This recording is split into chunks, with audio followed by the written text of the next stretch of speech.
Okay, we're back with Gina. Do you want to talk about your summer vacation? Sure. Okay.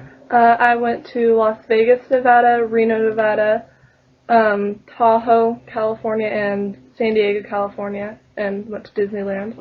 Wow, sounds like a really good time. Yeah, it was. It was a lot of fun. What was the best place? Probably Las Vegas. Uh-huh. It was the most interesting. Okay, why was it the most interesting?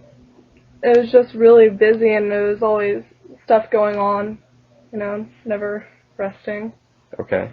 For example, what stuff was going on? Like, what did you do? Well, we went shopping a lot in a lot of different casinos that had malls in them. Uh-huh. Went and visited the Hoover Dam.